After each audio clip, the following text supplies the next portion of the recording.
Yes. Okay. Perfetto. Welcome, everybody.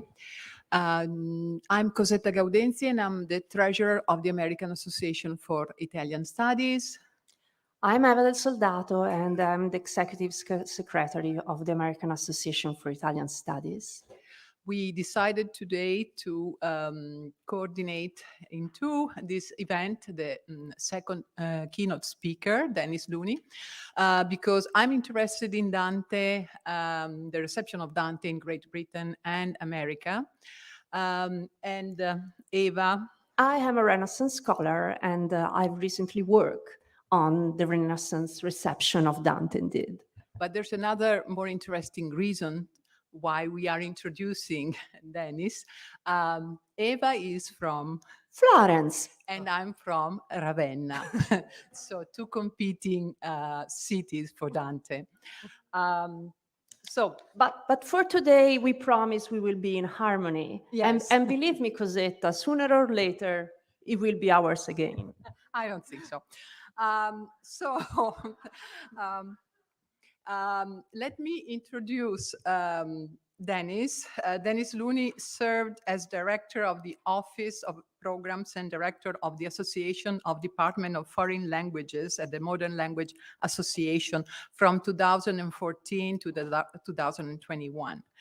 From 1986 to 2013, he taught Italian at the University of Pittsburgh with secondary appointments in classics and philosophy. He was chair at the Department of French and Italian for 11 years and assistant dean of humanities for 3 years at Pittsburgh. In 2022, he received the James E. Alatis Founders Award from the Joint National Committee for Languages for a lifetime of exceptional contributions to advancing language and international education. Publications include Compromising the Classics, Romance Epic Narrative in the Italian Renaissance, published by Wayne State University Press in 1996, which received honorable mention MLA Marraro Scaglione Award in Italian Literary Studies in 1996-97. And relevant to today's talk, Freedom Readers, the African-American reception of Dante Alighieri and the Divine Comedy, published by University of Notre Dame Press in 2011, which received the American Association of Italian Studies Book Prize, General Category, in 2011. He co-edited and co-translated Ludovico Ariosto's Latin poetry for Harvard University Press, the Tatti series, in 2018 with Mark Possanza. And today's talk is entitled Dante from the Deep South to the Global South. Please join us and welcome Dennis Looney.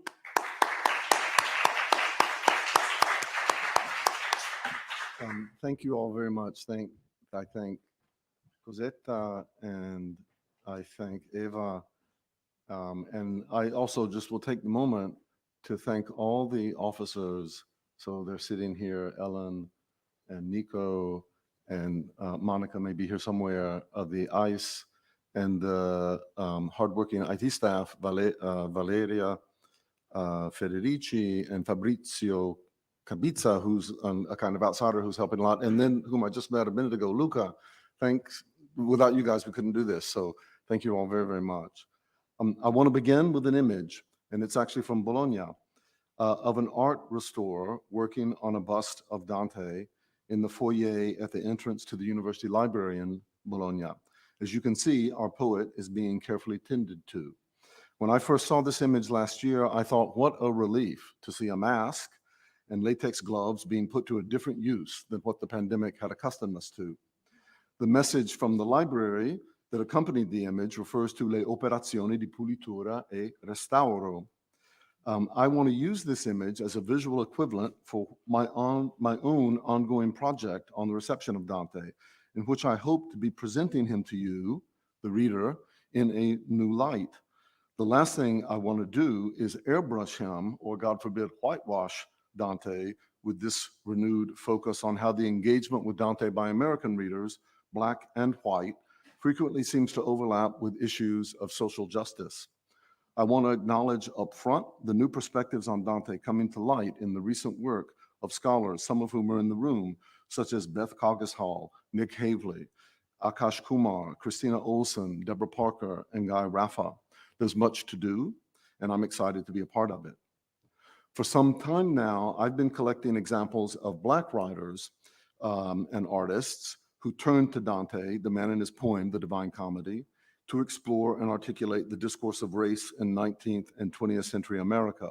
My project actually begins in the 19th century with figures like Frederick Douglass, and then it moves into the 20th century, in the middle of which, in the middle of the 20th century, with race relations coming to a boil, examples abound of Black writers who are depending on Dante to make their case. Richard Wright, this man, Ralph Waldo Ellison, Melvin B. Tolson, Spencer Williams, who did this film, Go Down Death, all used Dante to map out progressive positions on race in their art. A bit later, Toni Morrison, Amiri Baraka, here's Baraka's book when his name was Leroy Jones. His encounter with Dante turned him into a new man with a new name, Amiri Baraka, and there he is at the end of his life. Amiri Baraka and Gloria Naylor and many others followed suit. Something was definitely in the air connecting them to Dante. What I want to do here today is start to share new research where I'm integrating that study, if I can say it like that, with more recent work that looks at white authors and artists, especially from the South, who read Dante in the context of the peculiar American institution, slavery, and who paid attention to the ongoing problems that have derived from it, racism and segregation and systemic inequality, or at the least whose engagement put that Italian model in a context that has made it possible for others to see him in light of these peculiar American challenges. Today, I'll share 5 examples, starting with an artist in the second half of the 19th century, William Michael Harnett, then moving back to a poet politician of the 1830s and 40s, Richard Henry Wilde, then on to a female novelist in the second half of the 19th century, Augusta Evans Wilson, and then to a man of letters who wrote over almost the whole 20th century from the 20s into the 1980s, Robert Penn Warren, and finally to Lorna Goodison, a contemporary poet from Jamaica. The most popular painter of still lifes in the US in the 19th century was this man, William Michael Harnett. He created an ensemble in 1883 in one of his paintings that calls attention to Dante. In the middle of a tumble of books, a brass horn commands the viewer's attention with its bell, directing the gaze to the knight's helmet behind it, just off and slightly left of center. The helmet suggests that some of the unidentifiable books in the pile are chivalric romances, stories of courtly love, wildly popular with readers in the 19th century. Mark Twain wondered if the South lost the Civil War because it had read too much Sir Walter Scott, had taken too seriously Scott's stories of chivalry and love. There are other books in this pile and other objects to pay attention to. Counterpoised to that knight's helmet in the back right of center is the top portion of a large bust of Dante crowned with laurel leaves. It's a recognizable image. From the late 18th century into the early 20th, there was an extensive market for representations of Dante, statues, busts, medallions, as well as paintings, prints, engravings, large and small, durable and ephemeral, fine art and kitsch, bought by travelers on the Grand Tour and brought home back to the US by those same travelers. Harnett, an Irish immigrant who settled in New York City, catches that moment with this image. In Florence, a tourist might seek out Dante's house, Dante's church. You could go sit in the very seat from which he supposedly caught sight of Beatrice. And travelers from William Gladstone, the English politician, to Frederick Douglass, took home replicas of Dante to commemorate their visits, which adorned their libraries. They also took home books, of course, and in this painting, in contrast to most of the still lifes by Harnett, you can make out the titles of 2. One of the volumes is the image front left of a copy of Dante's Comedy, so well read that the back cover, nearly ripped off, is literally hanging by a thread. Up close, one reads on the spine in capital letters, Dante Alighieri, Roma, 1506. The poet's last name appears to have been difficult to paint on the book spine and is smudged. Whether intentionally or not is unclear. For the place of publication, perhaps the challenges of depicting too many letters convinced the painter to paint Roma over what he may have intended to paint Firenze, given that 1506 is the publication date of the important Florentine Giuntina, the edition by Filippo Giunta, edited by Girolamo Benivieni with a dialogue by Antonio Manetti on the topography and dimensions of hell, a very important edition.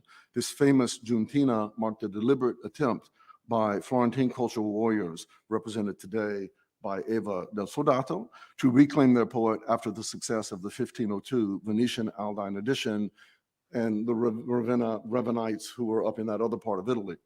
If Florence couldn't have Dante's mortal remains because they were there, at least his city of birth could lay claim to the definitive text of his edition, of his masterpiece.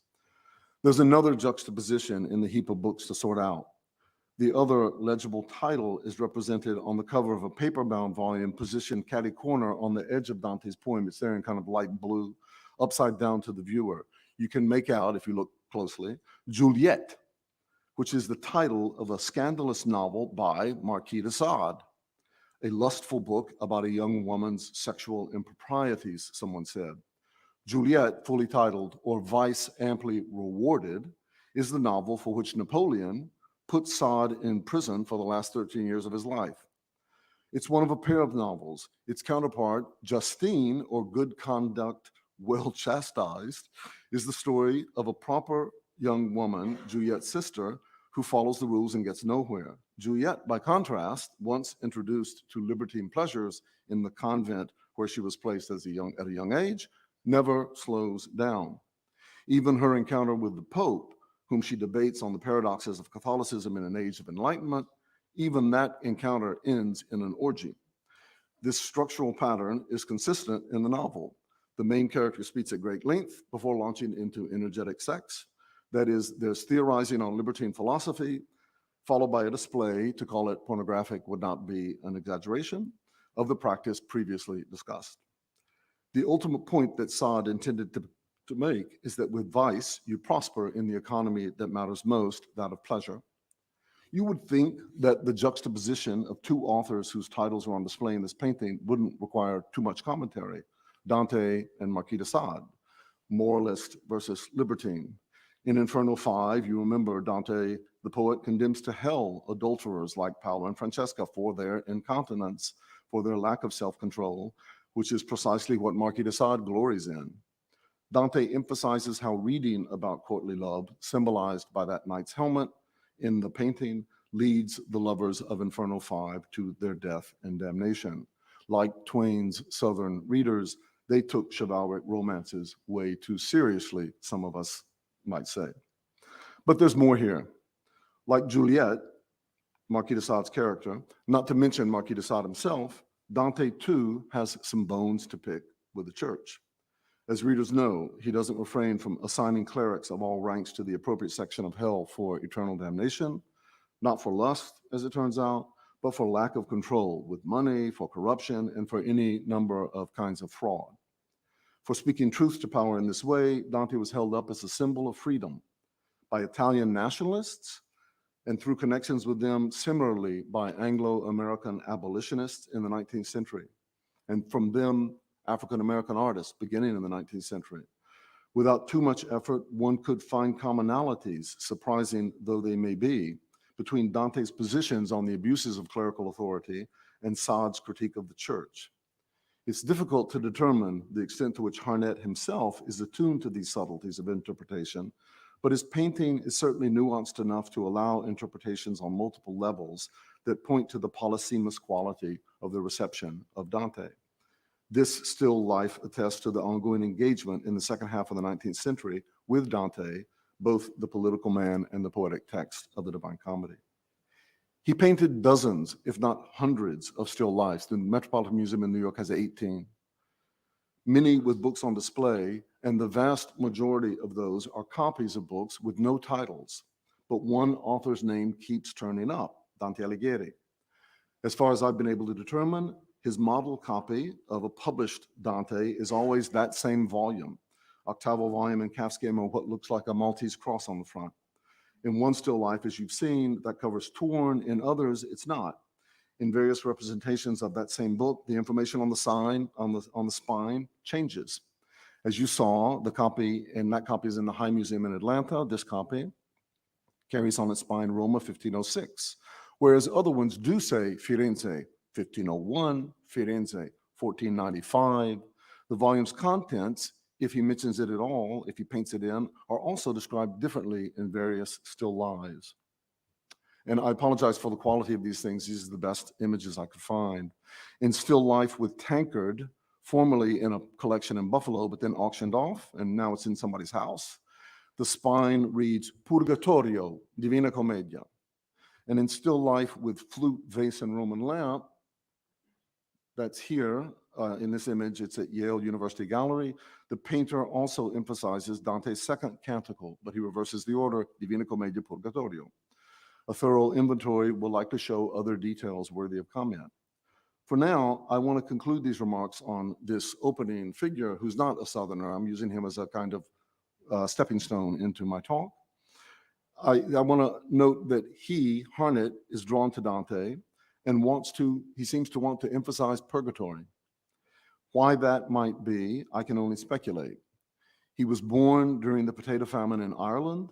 He immigrated to America like so many others before and after him in search of a better life.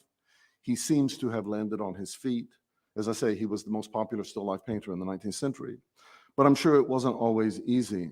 In 1881, at the time that Harnett's reputation was growing, the cartoonist Thomas Nast, another immigrant to the US at about those same years, provided an interesting take on the Statue of Liberty as a symbol of welcome to the New World.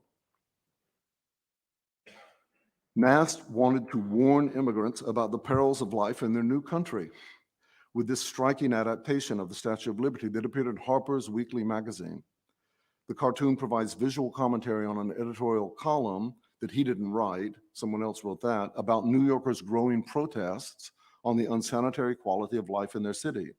Immigrants were contracting illnesses in passage to the new country, and they were getting more sick in holding areas on Harbor Islands as they waited to gain official entrance into the US. And once they got into New York City, they'd get sicker still. Nast's image transforms Lady Liberty into this macabre skeletal figure with a roll of death in place of the Declaration of Independence in one arm and the lamp of liberty upside down in the other. And then on the pedestal, an inscription that reads, New York, leave all hope, ye that enter. With this obvious allusion to the gates of hell from Inferno Canto 3, Nast was speaking primarily to German and Irish immigrants. Italians, Asians, and Eastern Europeans were about to start coming. Harnett, one of those Irish immigrants himself, knew suffering, and one wonders if he sought out Dante's purgatory for some form of emotional sustenance and moral support. The other artists, writers I will now consider do precisely that.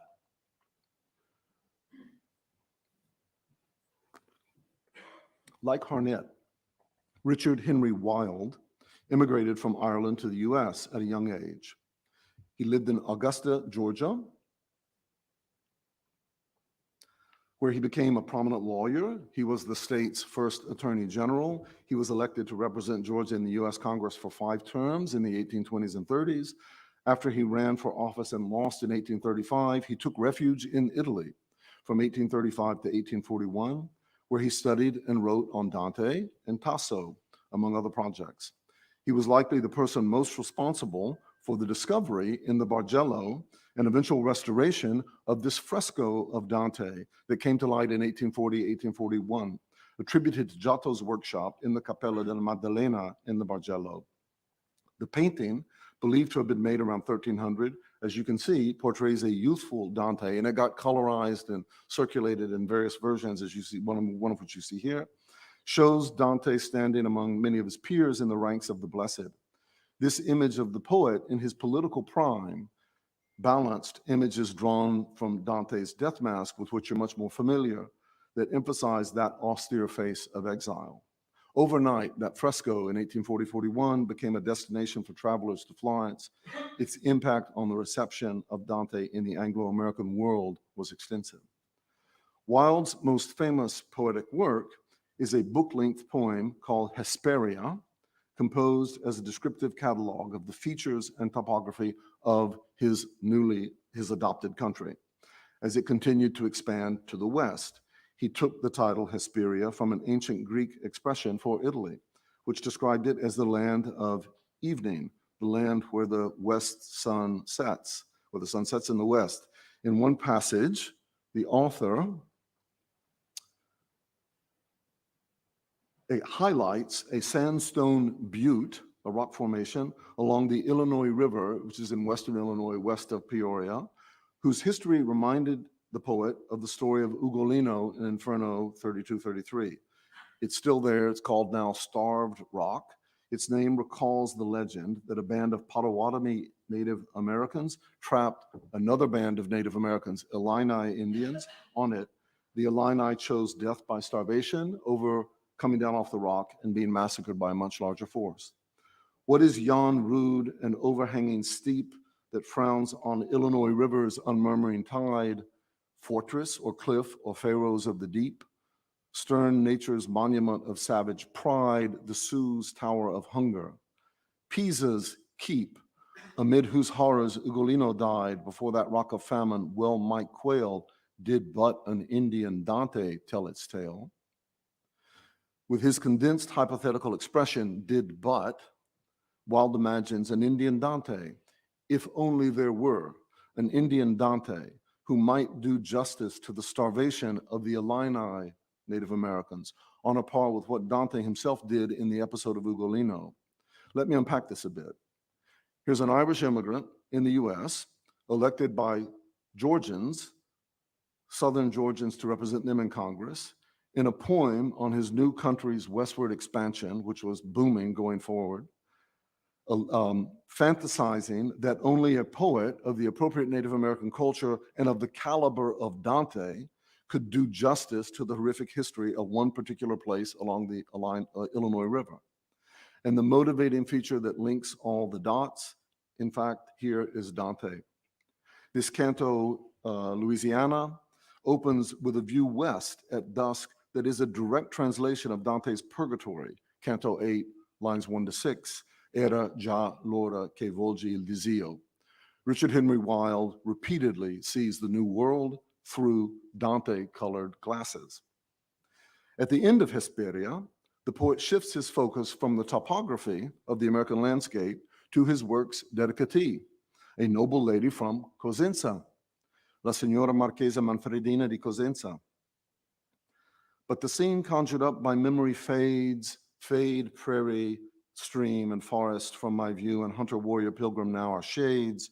Dream of my soul, the dedicatee, I am alone with you. Cosenza's streets replace Missouri's glades, and all Calabria's legends rise anew. The mention of Cosenza prompts a comparison with Dante's Manfredi in Purgatorio 3. The bishop of Cosenza had Manfred's body exhumed and transported out of the church's territory, as Dante tells the story, under the assumption that Manfred, like his father Frederick II, died an unrepentant sinner in opposition to the church, died a heretic.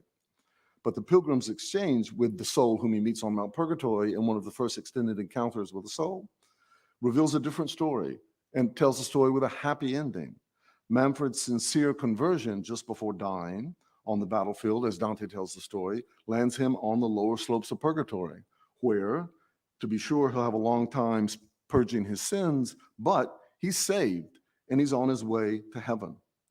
Wilde stresses that the bishop of Cosenza would not condemn him to excommunication either, or would not commend him to excommunication. Instead, his relationship with the lady from Cosenza will be blessed. Yet would not now Cosenza's pastor deal the curse of Manfred's ashes upon mine? Come as it will, my hour and when and where Cosenza's pastor, bishop, will bestow his prayer. But despite this blessing, the narrator ends on a plaintive note of unrequited love, separated from his beloved, with an incomplete stanza and a broken final verse, as he laments the distance between them, at least for now, He says, farewell, Cosenza. This same passage from Dante's Purgatory, Canto 3, provides Robert Penn Warren with the epigraph and the key idea of hopefulness that works its way through the Pulitzer Prize-winning novel, All the King's Men. But before I turn to Warren, I want to briefly highlight another 19th century Southern reader of Dante, a slave owner from Mobile, Alabama, who's also beholden to Dante's Purgatory. Her name is Augusta Jane Evans Wilson. Dante was required reading in the South in the second half of the 19th century, it seems, especially among women. Readers began to appear during and just after the Civil War, none less than Verena Howell Davis, that would be Mrs. Jefferson Davis, the First Lady of the Confederacy, displays a keen awareness of Dante in more than one place in her writings, and she's proud of it. But it's Augusta Evans Wilson, the most popular Southern author of the 19th century, whose dependence on Dante is noteworthy. In a letter to a friend on the eve of the Civil War in 1860, she writes from Mobile, "Could you contemplate a European trip this year? As yet, it's only a bright, vague hope with me, and only as the tangled web of 1860 unfolds can I determine my future. I am studying Dante just now, and can only say I consider his a great work, far superior to Paradise Lost." Her third novel, a so-called plantation novel, think Gone with the Wind, is called MACARIA, or Altars of Sacrifice. Published in Richmond, Virginia in 1864, as it was becoming clear that the Southern Rebellion was a total failure, military failure, political failure, moral failure. It's dedicated to the soldiers of the Confederate Army. Drew Gilpin Faust, the great Americanist and former president of Harvard, put this work on the map with a stellar scholarly edition that examines its fascinating printing history and reception.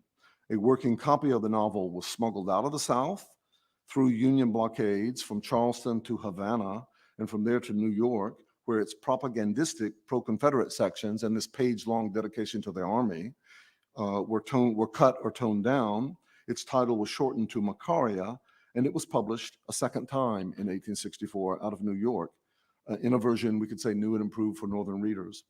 They couldn't get enough of it, of the depiction of the world of the South falling apart.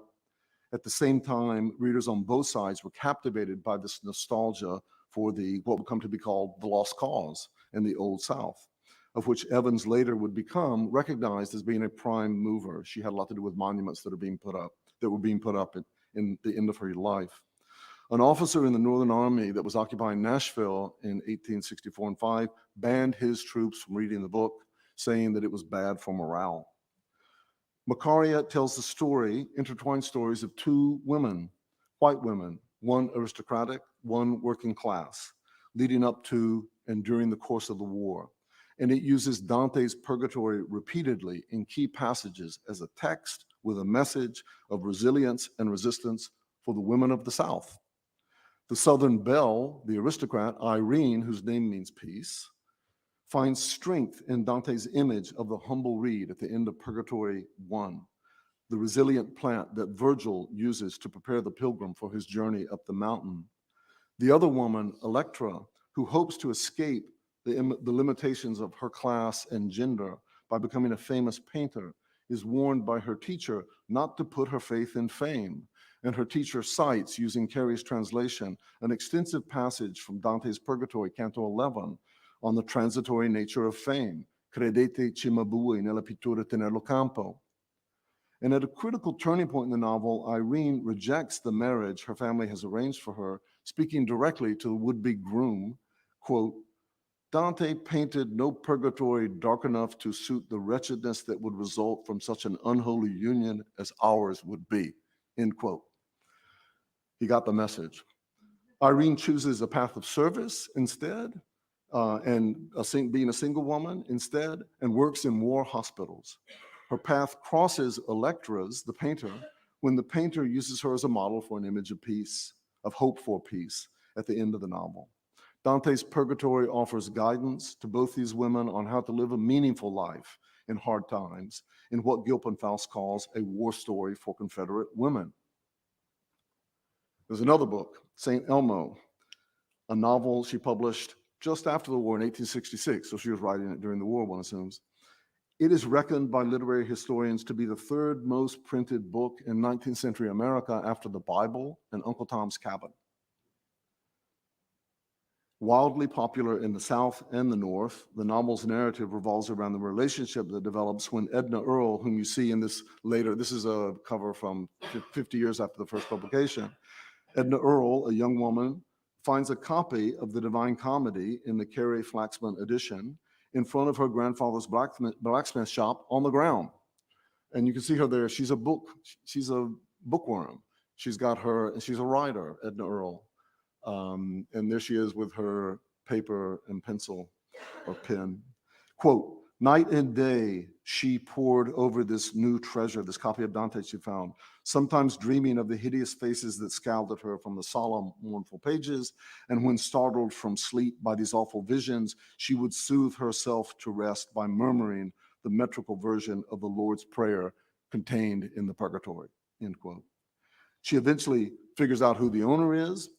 She restores the volume to its owner. His name is St. Elmo Murray, whom over the course of the narrative, she civilizes through her pure love. I like the way the artist did this cover. He's kind of a creepy guy, and he looks sort of like Bela Lugosi looking in through the door there at her, and they have a complicated relationship. She does succeed in civilizing him, though, through her pure love. But doing that doesn't make him into a believer in Reconstruction, as it turns out. That is to say, the Alabama novelist, slave owner, Evans Wilson, her pro-Southern position ignores or maybe will not allow the possibilities offered by the figure of that Dante as political abolitionist, which is so important to the African-American tradition. But Augusta Evans Wilson found what she needed in Dante: sustenance and support for her and her readers, for women moving in the world of men, for women moving in a world of men at war. Her reading of Dante ultimately wasn't radical enough to force her to rethink the racist premises of the economy and culture of the South in the second half of the 19th century. But the next figure I'm going to look at was Robert Penn Warren. From a small town in Kentucky, Warren was an outstanding student in the English department at Vanderbilt University in Nashville. In the early 1920s, when John Crow Ransom held sway over a group of students and young professors, mostly male, but not all, devoted to literature, who called themselves the Fugitives.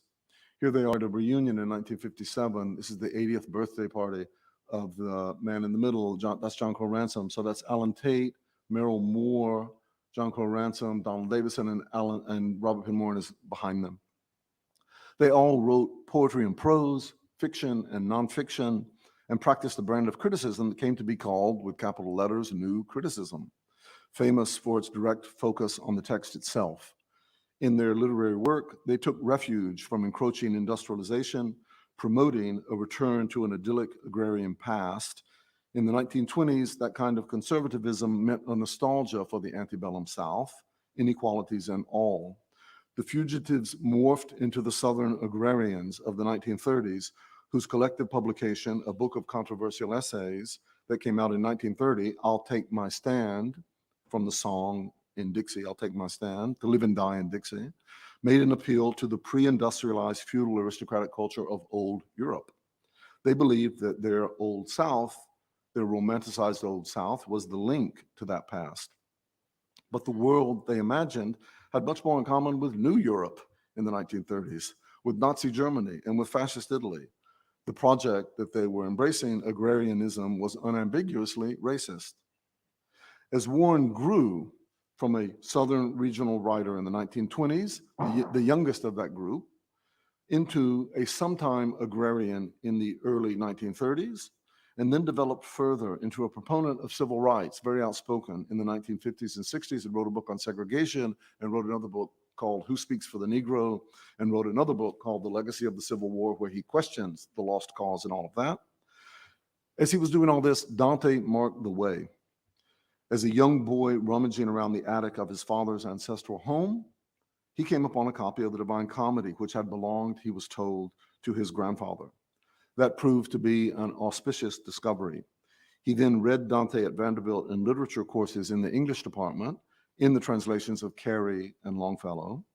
But more important probably was his extramural learning, especially from T.S. Eliot's The Wasteland, published in 1922, which, he tells us, captivated the younger generation at college.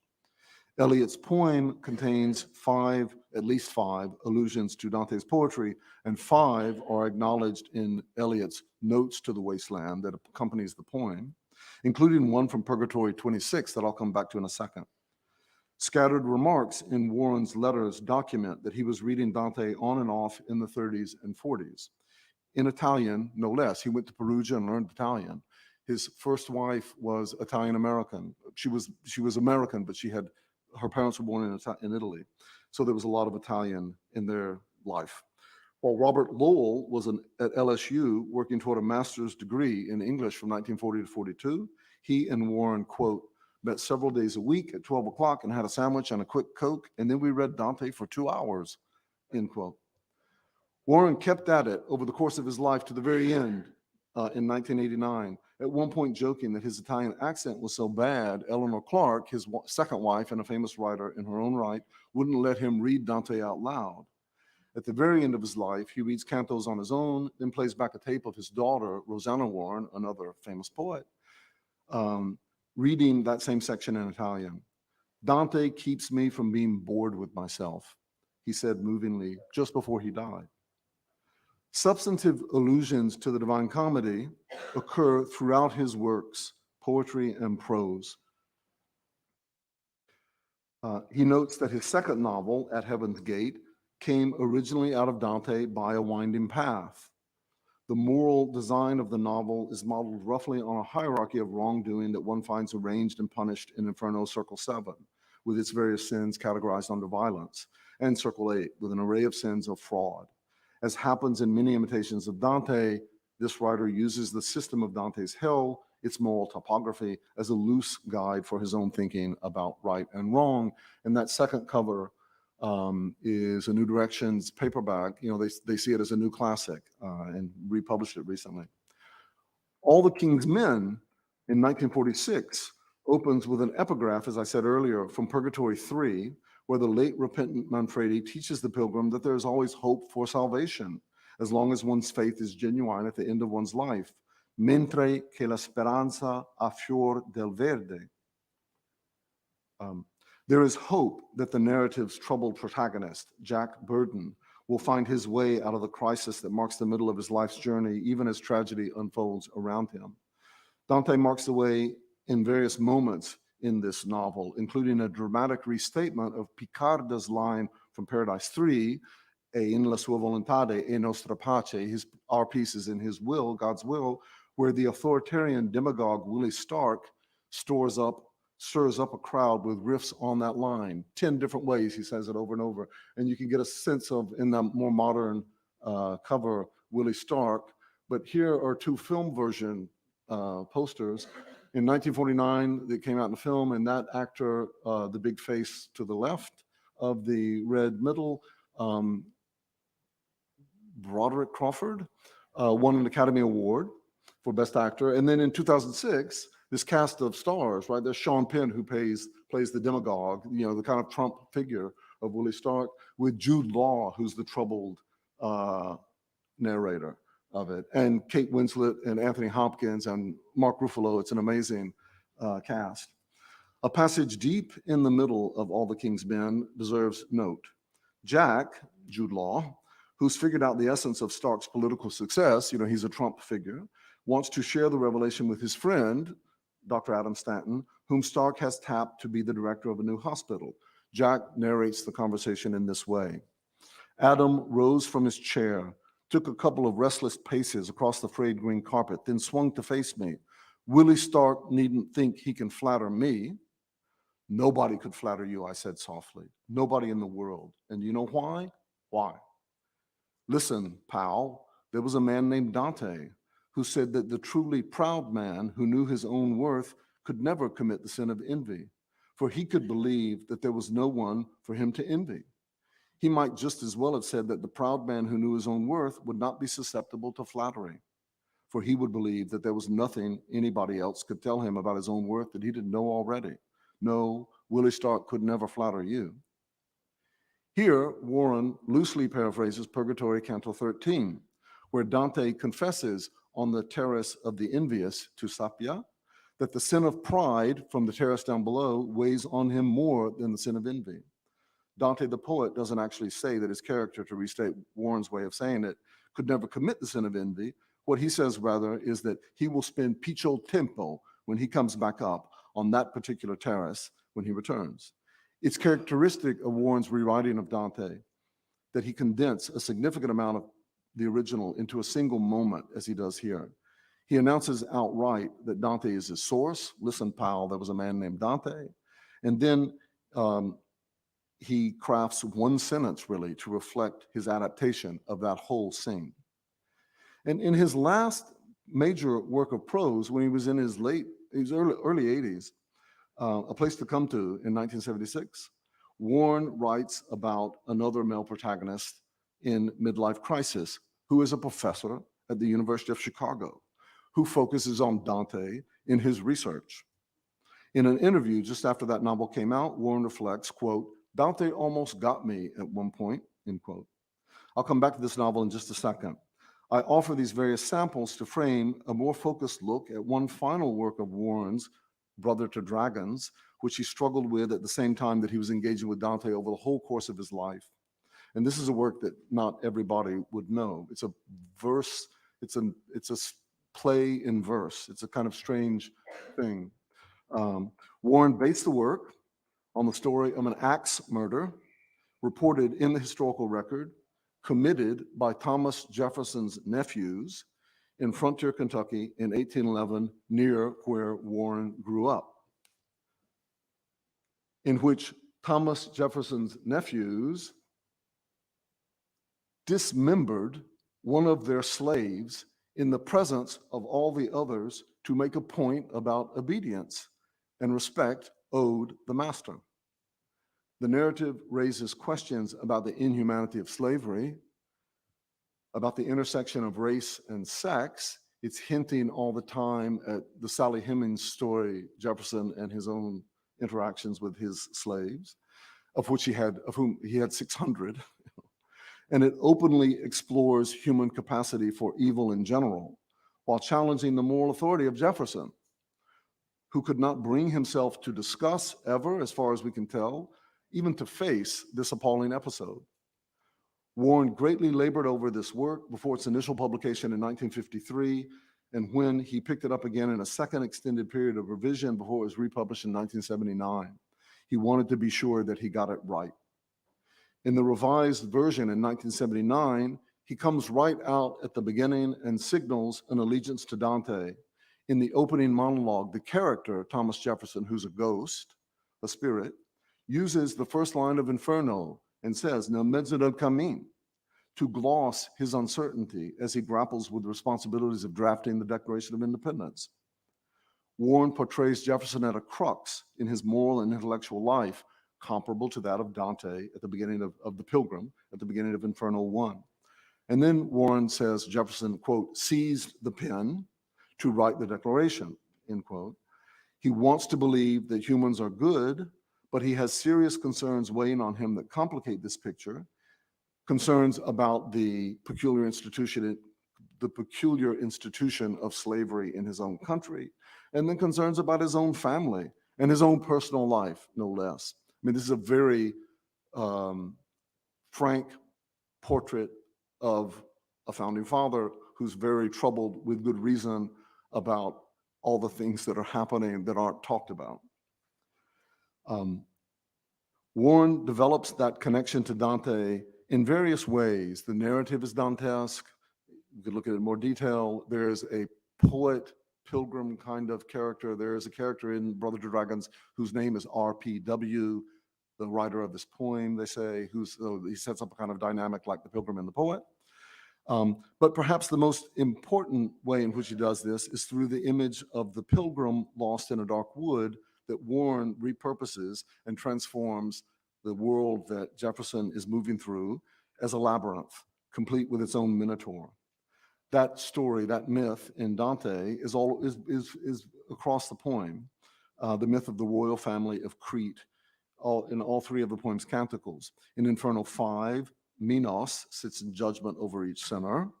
And then the offspring of the wife of Minos, Pasiphae, and the bull is the Minotaur, who appears as guardian in over the violent in Circle 7. Dante calls the beast l'infamia di Creti, an expression that Warren borrows whole hog for his adaptation. Here I'm quoting Warren. This is Jefferson talking. He waits. He is the infamy of Crete.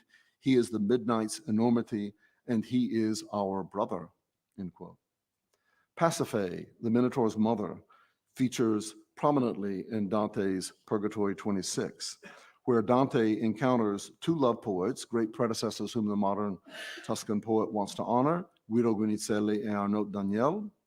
And in this canto, T.S. Eliot found that phrase that he uses to praise Ezra Pound for the dedication to the wasteland, il miglior fabbro, the better craftsman, which the character in Dante's narrative, Guinizelli, uses to deflect attention from himself to Daniel.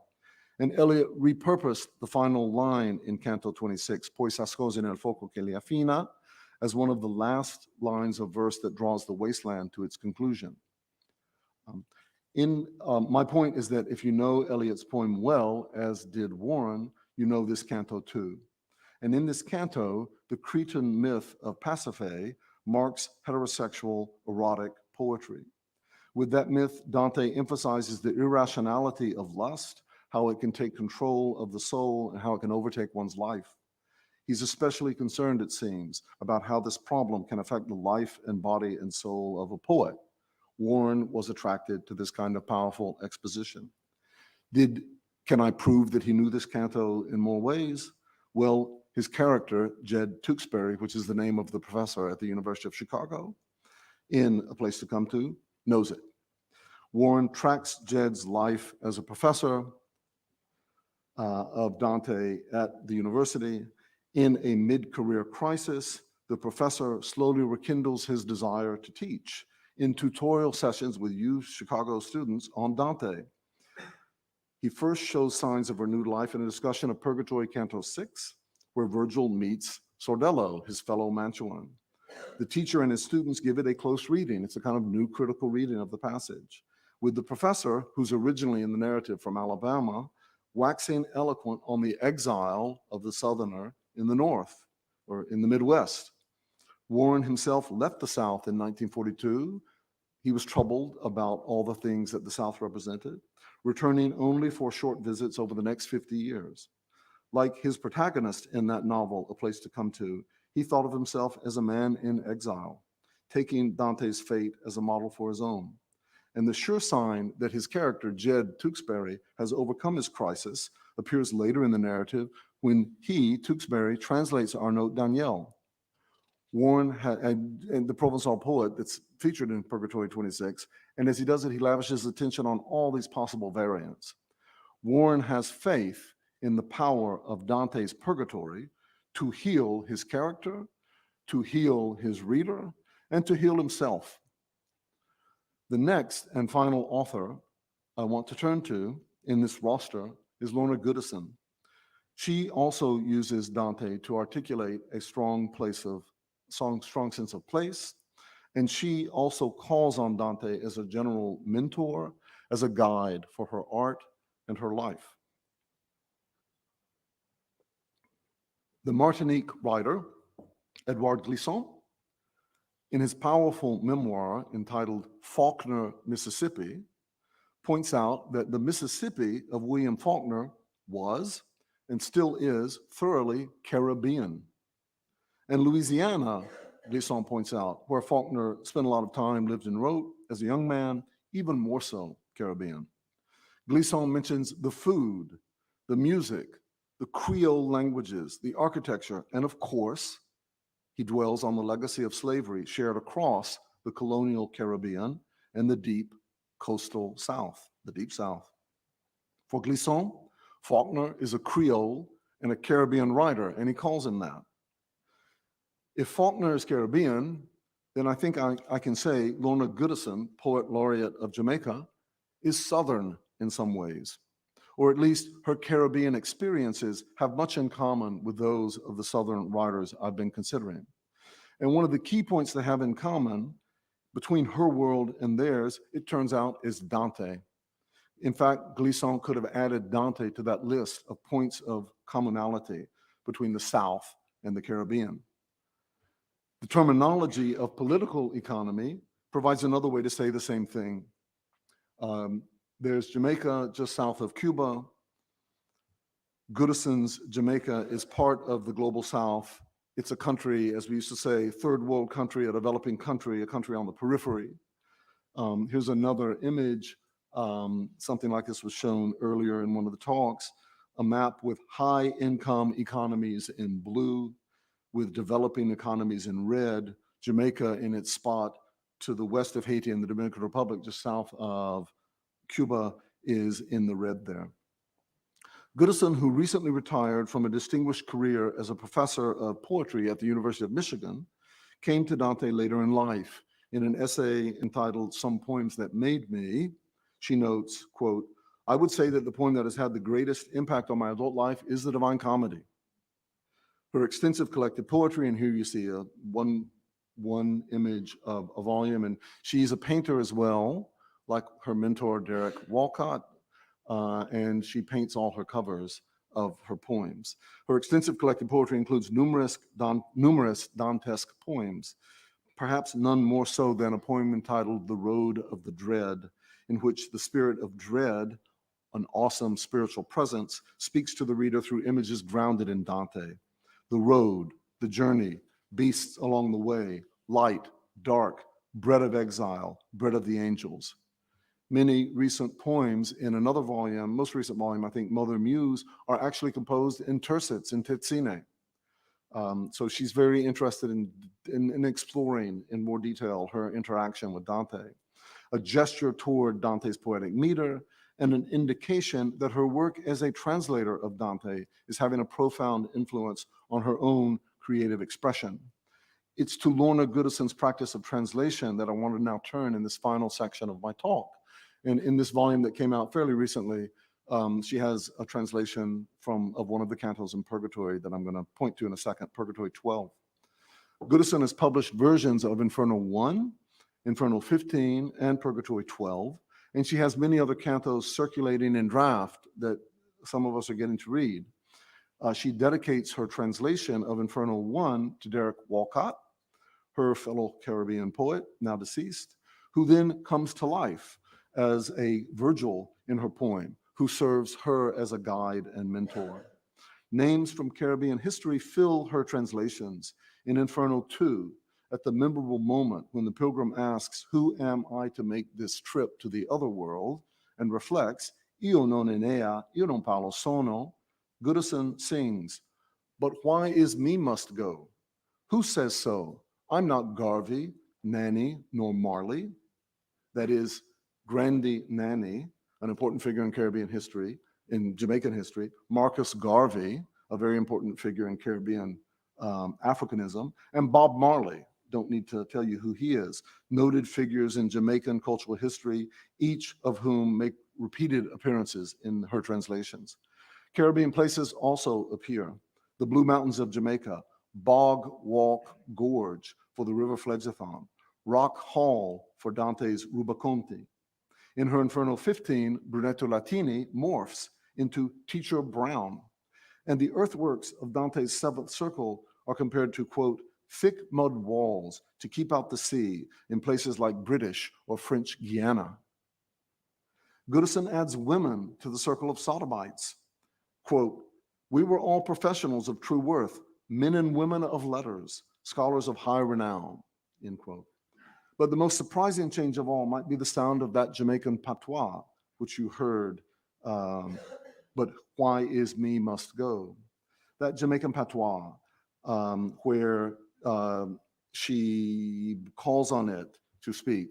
Spirits are, for example, duppies, D-U-P-P-I-E-S, a word that occurs 5 times in Canto 15, as when Teacher Brown, Renato Latini, on the verge of racing off at the end of the canto, he's going to appear like a winner, not a loser, it's a famous passage, proclaims, "In my words, I am alive, and I am no duppy."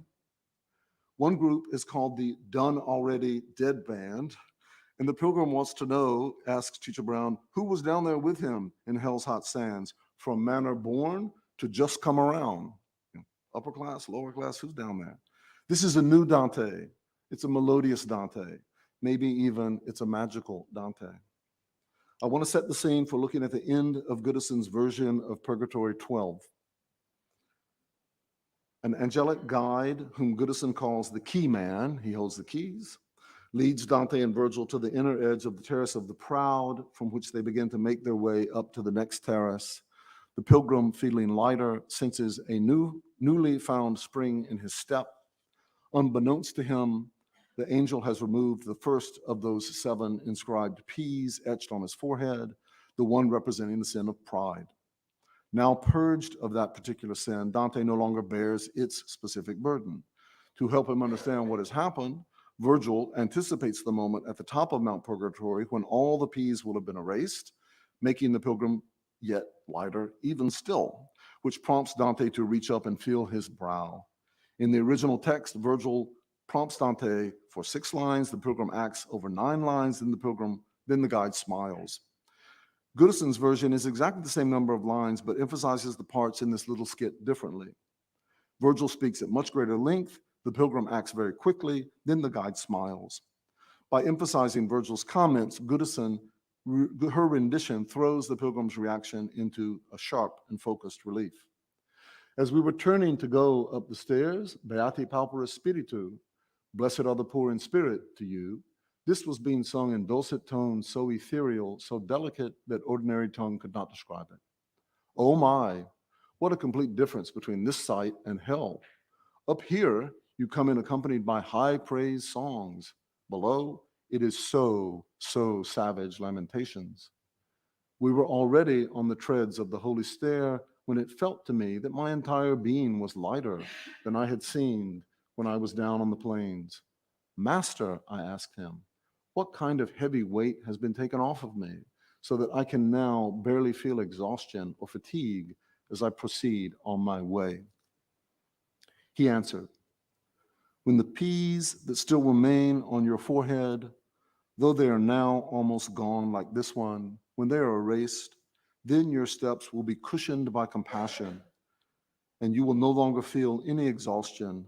Instead, you will go upwards singing like the poor people of our country who do not notice that they still bear the weight of slavery days on their heads, except when some passing scholar mentions it. And that is when they reach up a hand and touch and feel it, and so they remind themselves. I cannot always put my finger on why I always carry this load like this. I spread my fingers and found that only 6 of the P's the key man had marked on my brow remained. When he saw this, my noble guide smiled. Goodison finds a space within her version of Purgatory to address that most defining of colonial institutions, slavery, the peculiar institution, as the Southern politician John Calhoun called it in the 1830s. Slavery days calls to mind the work of the enslaved. Sun up to sundown, day in, day out. Weight is the burden, literal and figurative, of that enforced labor. Goodison has her Virgil speak not as a scholar who knows the history from a book, but as someone who has this history in his bones, who knows it in a psychosomatic way. Like the translator, this Virgil is a descendant of enslaved persons. Goodison's version deftly highlights how the trauma of slavery leaves its mark on a person, body and soul. Her Virgil explains that slavery afflicts and defines those people with an experience and a memory of it. Empathetic readers can try to reach up and feel that weight themselves, but not everyone can, not everyone will. It's a hard assignment. The pilgrim may be purged of pride in the original, but in this powerful translation, souls, quote, still bear the weight of slavery days on their heads, though they do so unawares till some scholar reminds them of it. The translation shifts from third person plural to first person singular, from they to I, from the poor people of our country to the poet speaking in her own voice. I cannot always put my finger on why I always carry this load, but in some undefinable way, reading, translating, rewriting Dante helps Goodison bear that load. The purificatory work of artists and everyone else making their way to heaven requires them to take on the moral challenge of bearing their respective loads. For Goodison, it's working out the burden of slavery days. Whereas for those other people I mentioned, Richard Henry Wilde, Augusta Evans Wilson, both of whom were enmeshed in the slave economy to their benefit, the burden is the anxiety of what next when the inevitable end of slavery comes. For Robert Penn Warren, the burden is his awareness of his own participation in the colonial legacy of slavery and its aftermath as an author of the Deep South. For all of them, from the Deep South to Goodison's Global South, the weight of purgatory is a burden that is, in its own way, potentially salvific, or at least helps one move closer toward the imagined peace of heaven. In the New York Review of Books in December 2021, Robert Harrison reviewed a handful of new books connected with Dante's Purgatory, one of which includes this translation of Lorna Goodison's Purgatory 12. He made the case for the resonance of this middle section of Dante's poem. Now more than ever, and here I quote Harrison, "The world stands in need of this canticle's message of rehabilitation, reconciliation, and regeneration," end quote. Yes to that good comment, with this qualification. Not merely now, but at other times too, our modern world has needed the hopefulness of purgatory to help us overcome the pain of so many self-inflicted wounds. Dante's Purgatory attracted the attention of the authors I've discussed as the canticle of moral progression, of movement onward and upward, of hope and hopefulness, and they turn to it repeatedly in their work. The African-American authors I discuss in Freedom Readers, for their part, seem to concentrate all their impressive energies and attention on rewriting Dante's vision of hell. For the Black inhabitants of the South, the place that they come from is a hell, to escape and to critique from a safe distance. For white Southerners in the 19th and 20th centuries, their homeland is a kind of purgatory to endure in the hopes of a better future to come. Goodison's Jamaican Dante is somewhere between these two extremes, I think. Over the last 200 years, both Black and white readers of Dante from the deep global South know better than to be looking for paradise in the place that they call home. Thank you.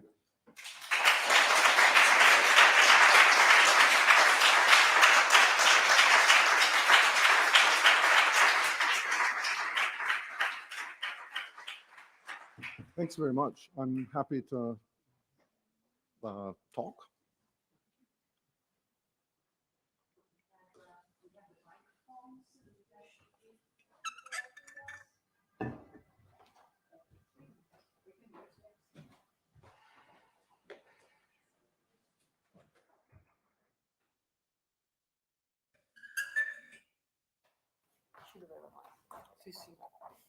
I'll put Lorna Goodison up there just because I like to look at her. The first question, I'll ask the Sorry. first question. Can I just, if I can just say, I'll put this up. Yes. Lorna Goodison came to the Dante Society of America's annual conference, and that's the way she looks. I mean, maybe she's a little bit older now. She's very appealing, and her translation is, her ongoing translation is very exciting. So let her have her space here. Yes, please. Yes, yes. First of all, thank you, Dennis, really for your talk. It was great to hear about purgatory, right? Because we always hear the importance of hell, and it was really great to hear what you had to say in your discussion of the use of Dante's Purgatory in the South. My question is about women. At a certain point in your talk, you said that Dante became a sort of required reading for women. So I would like you, if you can, tell us a little bit more about that. I don't know if I have enough to tell you, and you could tell me things about women in Britain There's been a lot of good research done recently on women readers in Anglo circles. Federica Coluzzi is a person in Britain who's done this, and she's following on, she's picking up threads from Nick Havely, who's done very important things with women readers. It's yet to be written about these women in the South, and this is the beginning of that. Augusta Jane Evans Wilson seems to be amazing, and I mean, I don't want to. I mean, Lorna Goodison's a great writer. Go read Lorna Goodison; you'll be satisfied. Gloria Naylor's a great writer. I don't think you'll think that Augusta Evans Wilson is a great writer, and in fact, she was parodied in her lifetime mercilessly by men. So she's a different kind of writer, and she's in dialogue 100% with Dante, mainly with Dante's Purgatory. And so that would be my starting place. But she's writing to a friend. I've forgotten the friend's name. The friend's name is Eustace. The last name is Eustace in the family, and they're talking about Dante. And the big thing I would like to find out more about is Jefferson Davis's wife. Jefferson Davis, the president of the Confederacy, has nothing to say about literature, period. And maybe he'd have been a better human being if he had. But so he doesn't talk about Dante, but his wife does, and one could dig deeper there. After he died, she left the South and went to New York City and was a journalist for Joseph Pulitzer's newspaper called the Daily World. And she had a regular column in that paper. There are about 60 or 70 columns. And I want to read those. I haven't yet. I've read one. They're hard to find, and someone can go read them ahead of me. And I'm curious to know if, at the same time as Thomas Nast is saying to immigrants, watch out, be careful of that place where you're about to go, the New World, and uses Dante, is she also using Dante to think about what it's like to move into modernity?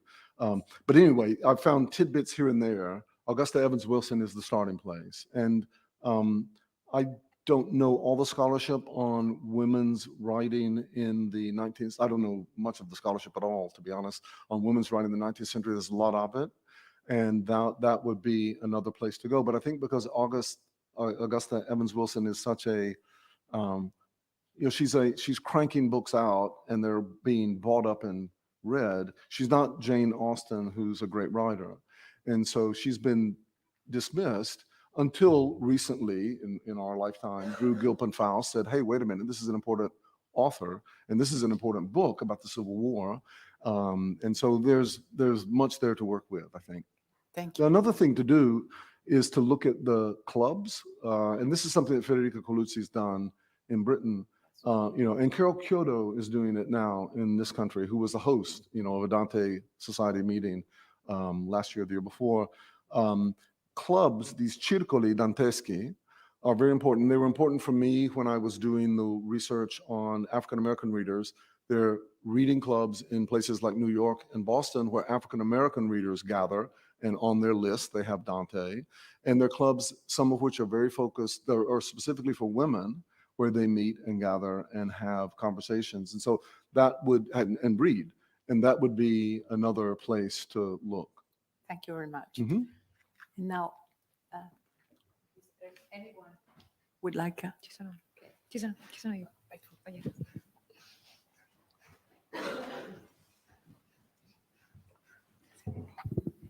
Dennis, thank you so much. That was magisterial and such a pleasure. My question is really just asking you to elaborate a little bit on the confines of this project in terms of the global direction that it's now taking with Lorna Goodison. You mentioned Clisson. You could certainly go more Caribbean with Walcott and Césaire, and I mean there's a lot there. Yeah. And I'm just curious about, in gendered terms, I think you're doing amazing things with the women, and Goodison's own emphasis on gender is quite remarkable. You mentioned the female sodomites, and the turn that she makes in her translation of Inferno 1 is just revolutionary. Yeah. But I'm curious about how Caribbean this is going to go. Good question, and I don't have the answer, and I'm not trying to be coy. You reach a certain point in your scholarly life when you can kind of sit back, and I think I'm at that point, and I thought, I said to myself, I don't need to do another book like the one I did that's a bookend to what I did, but then it just keeps writing itself. And so it's pulling me, you know, and now novelists like to talk about their characters. You know, Ariosto says, this Duke won't get out, this Duke's yelling to get out of my pen, Astolfo, you know, the characters talk to you. In a way, these are characters and they're talking to me now and they're calling me. And it's happened really powerfully with Robert Penn Warren, who's written 10 novels. And I hadn't ever, well, I'd read all the King's Men and I've seen the movies and, but you know, there's a whole world to discover for me and I've started trying to discover it. And that's one big project. And the other is Lorna Goodison. You know, her collected poems is this thick, you know, as some of you all know. And soon I wouldn't be surprised if she tries to translate everything. You know, I think she's very humble, as you know, but she's got a certain kind of literary ambition. And so those two authors especially are pulling me. You know, the other ones that are yelling at me from the pen who want out, and you know, maybe I'll go deal with them too. And the big elephant in my room is Faulkner.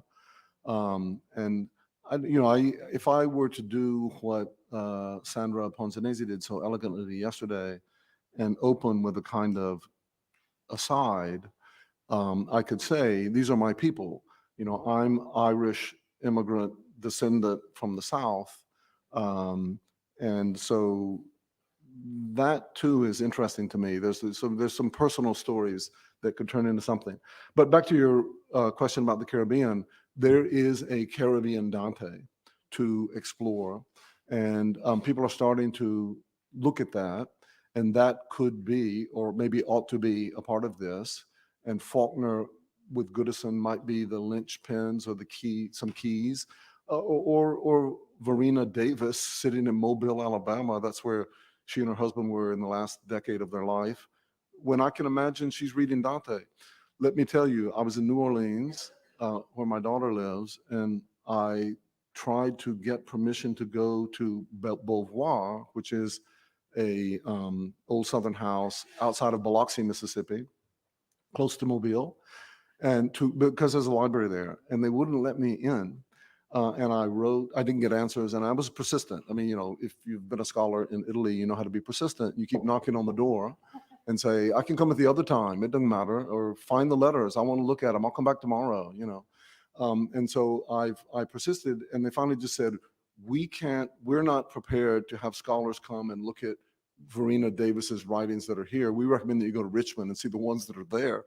And what I said to them was, well, I'm 2-hour drive from you, and I don't know how far it is to get to Richmond, you know. So, but those are things I have on my list to do as well. And that's Biloxi, Mississippi is Caribbean. There's the new, fairly recent African-American author, is her first name Jesmyn Ward? Sing Unburied Song, is that the title? I've read one of her novels, and I haven't read them all, and that's about Mississippi as Caribbean, you know. I mean, she's a great writer. And I'm not trying to make a point about Dante and her writing, but Mississippi writers, and I think Alabama and South Carolina writers, and my knowledge of Floridian Southern writers is not extensive, but they're more and more tuned to this Caribbeanness, and the Dante traces that I find in them, I can also follow up through the Caribbean. So, but you know, it becomes a whole nother book at a certain point, and I'm not against that if the book writes itself. You know, that becomes easy. Thanks, Akash. Dennis, I'm always deeply impressed. I marvel at, this was really such an elegant presentation for which I'm deeply grateful. I think people know that I'm not a Dantista, so perhaps this is a naive question, but perhaps while others who have greater knowledge than I are formulating some questions, I thought I would ask this one. Mm-hmm. And if it's a softball, awesome. But it has to do with the Caribbean, and I'm just struck, perhaps this is a commonplace that's been commented on widely, but the way in which Nel mezzo del cammin is analogized by the Middle Passage, and how in the transatlantic slave trade that becomes, especially around Jamaica and the Antilles, it becomes the navel out of which the African bound subjects become slaves in the New World. So I was just wondering if that was something that people talk about in terms of this. Is it something you've been thinking about? Does it make any sense? Or is it something we can just toss back into the Caribbean? No, that's a brilliant comment. And I have thought about Nemezelo Camin in Middle Passage, and one could go, I am positive, and find evidence of the connections, literary connections that do that. And that's a project that maybe I should do or one could do. And so the links between the slave slaving industry, and that image are probably deep. I don't know more than that about it. We tend to focus on the story, we, meaning Dante scholars, have been prejudiced by Charles Singleton's great study on Exodus and the escaping from that. It's harder to talk about what happened to Dante, La notte che passai con tanta pietà. He's just so, there's that midlife crisis or whatever it is, and that's all before the Divine Comedy. And that's the middle passage that gets you into hell, what was that? And so to situate this study, in which I'm trying to make a case that the white readers in the South are really are troubled more or less by their terrible legacy and are trying to respond to it through purgatory. But to situate that at the beginning, as Jefferson says, the Nemezelo Camin, at the very start of that with the middle passage makes perfect sense. So that's a great comment, and I thank you for saying it. Everybody wants to get quickly to liberation in this talking about these things. And again, that's partly, Dante does too, but then Dante the Pilgrim does too, but then he gets corrected and says, well, you can't go there that way. You've got to get to liberation this other way, through hell first. And so that's where one could think more connectedly about the awful experience of slavery and things that are happening in the Inferno. Liberation is liberation, but another thing that happens in that African-American tradition that's wonderful is that the act of reading is liberating. Liberation can come through all the stuff that the Bible says it can come through. And you can be liberated, as Manfred is, by a genuine conversion at the end of your life, even if you've been a awesome, fearsome warrior and have killed however many people. You can, at the end, just change, or you can, in the 2 cantos later, solo per una lagrimetta, you can just, one little tear, as long as it's authentic, you can go to heaven. But the African-American tradition likes to talk about how reading liberates you. And that gets done in great detail with Dante in many places that I could go on about, but just one place. In the novel Clotel, and I have to remember, by William Wells Brown, a series of novels. We have a long title, the way these novels always did, but it's Clotel. It is the novel that outed Thomas Jefferson for his affair with Sally Hemings. It couldn't be published in the US, of course. It was published in London. He's an African-American author. It's said to be the first African-American novel, and it gets republished in 4 different versions with different titles too, Clotel, Miralda. In that novel, the protagonist, Jerome, has a vision of his freedom reading Dante in the master's library. And he finds a copy of Dante in the master's library. So the African-American tradition early on, and then this continues into the 20th century, wants to dramatize that kind of liberation as a response to the awfulness of the Middle Passage, getting out of it. But back to your question, yes, we should focus on that. And maybe Caribbean Dante would help us do that more.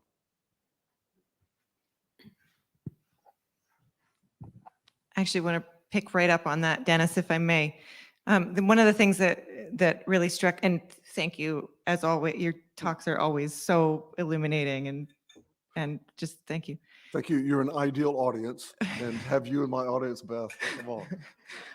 One of the things that I learned from Lorna more than anyone else when we met her in March back in Florida was, I think when we tend to think about purgatory, and especially when we talk about purgatory in public spaces, when we teach it, when Robert Harrison writes about it, when we reflect on it in this moment, we think about things like redemption, liberation, like you're just talking about. We think about freedom. We think about hope. Yep. All of those things that are lost in Inferno, and that come back so forcefully in Purgatorio. But the thing that I learned from Lorna that I don't often reflect on in reading and teaching Purgatorio is how much pain there is in it. Yeah. I mean, I remember being really struck by her describing to us that, she was having trouble sleeping at night. And so she found herself in the middle of the night reading Purgatorio and weeping, just weeping. Yeah. And I'm really like, that's an image that for me is really seared in my brain, like Lorna poring over those pages and weeping, because I think about the reading experience of Purgatorio as a liberating one. And so I wondered if you can talk about that pain a little bit and how you see that develop in, her work or in the work of some of the other writers that you've introduced us today. That's very good. Thank you. As Dino Cervini was saying today, there may not be blood in purgatory of the sort that you see in Inferno, but there's a lot of pain. There's a lot of struggle. They've got rocks piled on them. They have their eyes sewn shut, their eyelids sewn shut. And at the very top of the mountain, Mount Purgatory, Dante is afraid to go through the wall of fire because he knows there's going to be pain, and he has to be told this is a different kind of fire. It's not going to affect you in that way, but you'll feel it in another way. So there is a lot of pain. Robert Penn Warren in Brother to Dragons, which is a work that just really troubles me, but it's an amazing work. Wants the reader to know that there's a parallel with the structure of the Divine Comedy, and so he has his character, and the character is named RPW, right? So it's like Dante. RPW goes up a hill at the very beginning of the work to see the place where the guys lived who did this awful thing. And they called all the slaves into the smokehouse, which is, the place where the food is kept in their little plantation. And they didn't have 600 slaves like their uncle. They had about 20, but 1 in 600 is all the same. They called all the slaves into the smokehouse, and then they took the slave that they were going to chop up, and they chopped them up in front of everybody. Robert Penn Warren wanted to go see the house where this was trying to reconstruct all this. And he talks about it in various letters, but then he writes it into the poem, and he goes up a hill, and it's hard, and he can't make it. And, he describes it in great detail. And at one point there's a snake that literally, this apparently really happened. A snake pulls up and, gets in, there's a beast in his path. He gets up to the top, but he's all torn up, and he can't find what he wants to find, and he goes back down, and his father's waiting for him in the car. All this is documented in other ways. And then at the end of the work, he does it again. And so it's like, you can't get there from here, or if you want to go to heaven, you've got to do these other things first. And so the work, Brother to Dragons, documents what moral, cathartic, confessional kind of stuff has to happen before you have a right to go back up to heaven, to go back up in that direction. And the thing that he says is the last line of Brother to Dragons, when he's climbed up the mountain a second time, the hill to the house where this awful thing happened, is sweeter than hope, that confirmation of late light. So he's been through all the pain, and you as a reader have been through the pain of these 128 pages that are terrible, and then you get to a final vision at the end that is sweeter than hope, that confirmation of late light. And from Dante, that's a lexicon that's very Dantesque: sweet, hope, light. But in that work, there are 127 pages of pain. And in Purgatory, back to Dante, there is, yes, a lot of pain. And so I think Warren is picking up on that. in All the King's Men, which I'm sure some of you read or you've seen the movie, in All the King's Men, it's full of pain. Jack Burton makes his father commit suicide, right? If you know the plot. Unbeknownst to him, he does something that makes his father, whom he didn't know, commit suicide. So that is all full of pain. And is there redemption at the end? That's always the question. And Warren is suggesting sempre que la esperanza fior del verde. Maybe there's a little bit of hope. There's hope. There's always hope. For Warren, it's not Christian hope. It is a kind of hope in humanity's goodness, but you see so many examples that contradict that you start to wonder. I don't know if that's really the answer, but that's a way to respond to what you asked about. And yeah, Lorna Goodison, one thing to say about that, her poring over Le Sudate Carte and crying or having this emotional, powerful reaction as translator to Dante, is that she's very focused in the passages of hers that I've read on the early cantos of Purgatory, where the issue is pride. And one of the issues is pride, and the issue is artistic pride. And so this is a woman who's very proud of who she is, having spent time in Michigan and now living in Vancouver, rediscovering who she is through this act, and proud of it, of who she is. And you may remember she said at the Dante Society meeting, she didn't say this quite as formally as I'm going to say it, but in her translation of Canto 1, Virgil is Derek Walcott, the Caribbean poet from St. Lucia. And he talks at great length about being Derek Walcott. And she said publicly, I don't think she said it quite like this, if I were doing it again, I might think of somebody else. She mentioned a woman named Bennett, a Jamaican predecessor, not nearly as well known as Derek Walcott.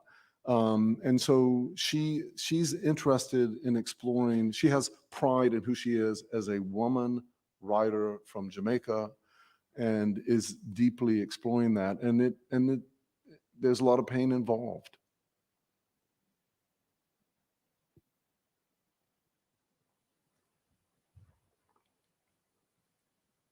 As Sandra said, I'm standing between you and a banquet or something. Okay, yes. I wanted to know if maybe if you have other questions, you can just address Dennis, and maybe we should just give him another great applause. Thank you. Thank you very much. Thank you all. I mean, it's very much a work in progress. So keep talking to me by email, and I will love to hear from you. Thanks. Grazie Dino, grazie.